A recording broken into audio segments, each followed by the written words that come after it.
The member for Carleton, Mississippi Mills. Thank you, Mr. Speaker. I rise today to continue debate on Bill 156, the Alternative Financial Services Statute Law Amendment Act. The proposed legislation represents a complex issue regarding the alternative financial services industry in this province. The government's motion is far-reaching and will amend the Consumer Protection Act, the Collection and Debt and Settlement Services Act, and the Payday Loans Act. Unfortunately, this legislation does nothing to address important issues at hand. Unless amended, this legislation will only make things worse. As many of my colleagues have already stated, this bill is just bad legislation. We can't support this bill until the concerns we have raised regarding the amendments are recognized and understood by this government. One of the biggest problems with this legislation is that this bill is more micromanaging than creating a safer and more informed consumer environment. This government has a history of micromanaging. Mr. Speaker, as my colleagues well know, it just loves red tape. The issue of micromanaging and creating excessive regulations goes hand in hand with the MO of this government.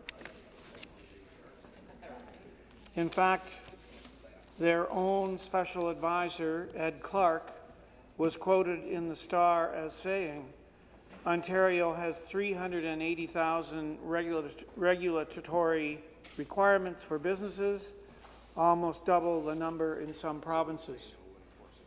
He went on to further say that while the number is staggering, the structure and complexity of compliance is even more problematic.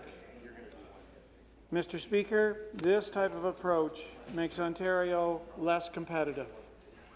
Who is going to want to move to this province and do business if they have to go through all of this red tape? Who would want to move a business to this province or to a province with one of the highest numbers of regulations in North America? Under the Liberals, we are seen as one of the slowest places to do business in the world. I was reading an article in the National Post by Philip Cross.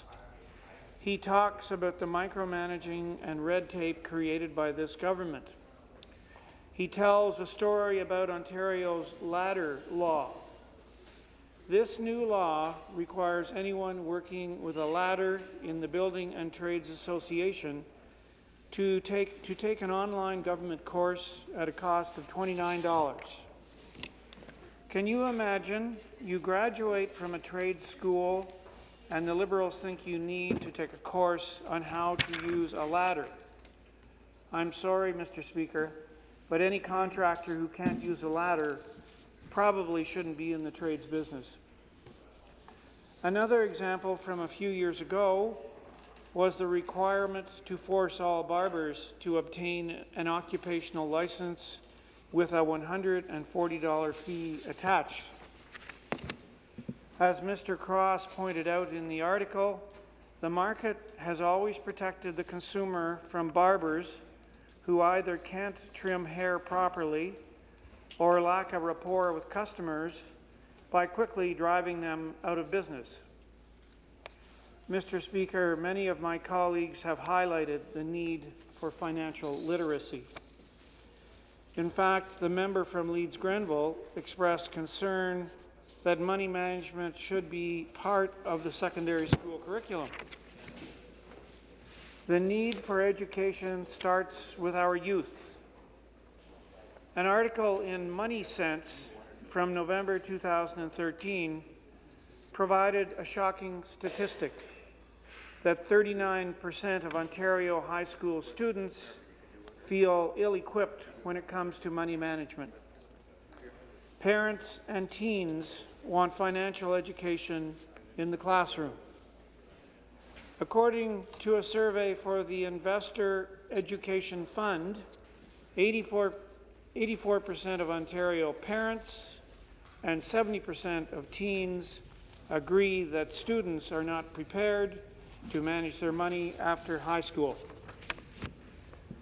Financial education was introduced in the Ontario school curriculum for grades 4 to 12 in the fall of 2012. But 1 year later, more than a quarter of parents didn't think it's being taught, and more than half say they aren't sure it is. Education is key. Students need to leave high school knowing how to spend their money while living on a budget. Our leader, the member of Simcoe North, has rightly identified that portions of this proposed legislation are incomplete. Further amendments are needed. I quote from an article in the Toronto Star in December of 2015 about Ontario's plans for tighter rules for payday loans companies. The Progressive Conservative leader said he was disappointed in the lack of specifics in the minister's announcement and is looking forward to more detail. I imagine he's just as disappointed today. I think government has a role to play to make sure people aren't taken advantage of, said the member of Simcoe North. I couldn't agree more.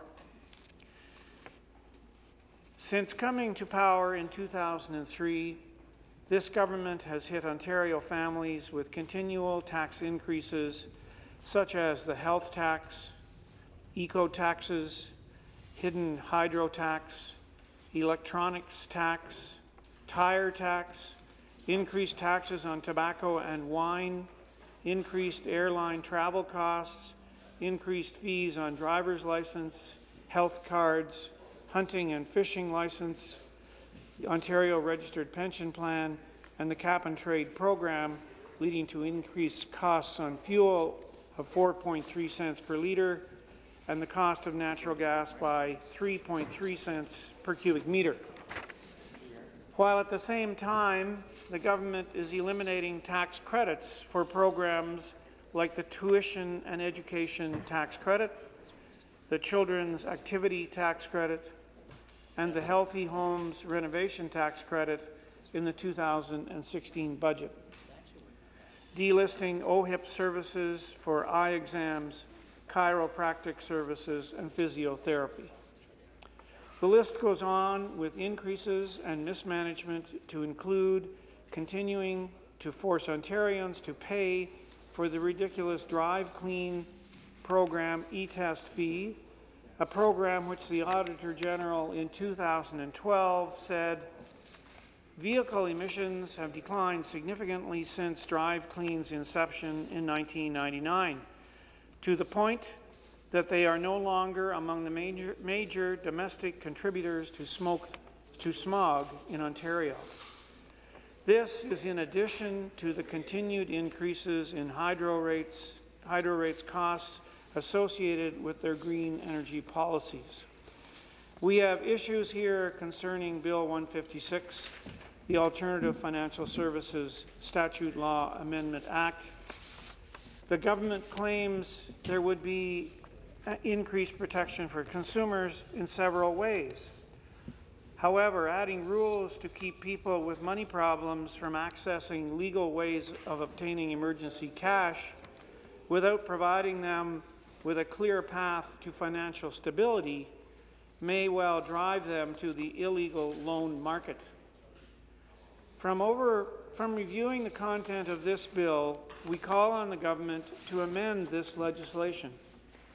This legislation is short on details, long on rhetoric, and simply legislatively incomplete. We look forward to further clarification. To reiterate what many of my colleagues have been advocating, if the Liberal government would focus more on eliminating the waste and mismanagement in how it runs the Ontario economy and stop nickel and diming Ontarians, perhaps then individuals would not have to turn to these institutions in times of dire need. Thank you. Thank you very much.